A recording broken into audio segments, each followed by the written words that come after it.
Hello, this is Mercury Rises from Clash of Empire, now called Last Land, and it's Invasion.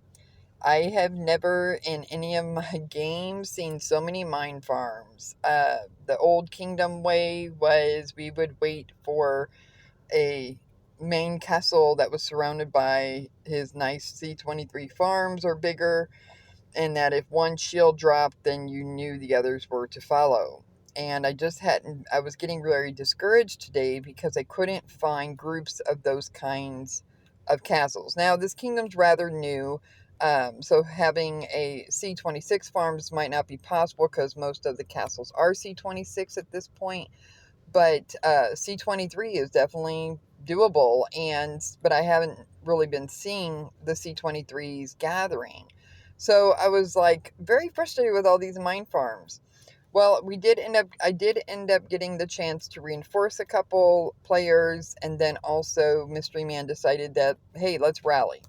I took a lot more losses than I think I would have if Sri had started it, but it was just kind of a last minute thing, and we got to hurry up, and it's a 5 minute rally, and you just don't know when that guy's going to shield. So I rushed in there. I literally got in there the last 20 seconds, and my guard did take a big hit, but it was a win, and we were very neck and neck.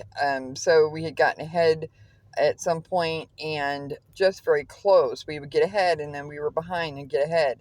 Well, all of a sudden, I saw this little guy just hitting all these mine farms, and the points were going up for his kingdom, and we were barely ahead of them. So ours was going up a little bit at a time, and his was going up a little bit at a time.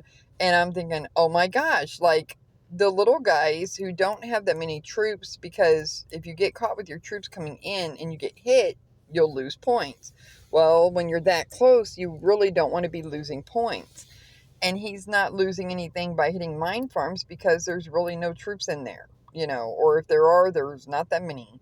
So the points were just, ours was still a little bit ahead, and we're getting a little bit ahead, and this little guy was just hitting all these mine farms. And so I guess my frustration with them actually was unnecessary, because our smaller players could go and win the throne for us, because they could just go and hit all these mine farms, and there are definitely more of these farms in the other two kingdoms than there are in 415.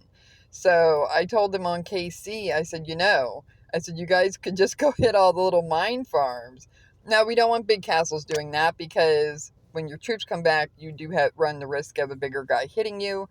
And so you don't want to end up zero doing that. But when you're talking only having, 25,000 or 50,000 troops in a little castle, it if we had a few players that were doing that, then maybe that would keep us just enough ahead that we would win the throne. I don't know. But we're not quite to the 24-hour mark yet, so we will be starting our next day in a few hours, and we'll see where this goes. But I was just very entertained by it. Of course, we did end up getting the guy to port. Somebody scouted him or went for him, and so then he had to port out. And then I saw another C-26 kind of doing the same thing, and so we found him, and so another of our players went over there, and he ended up jumping out too.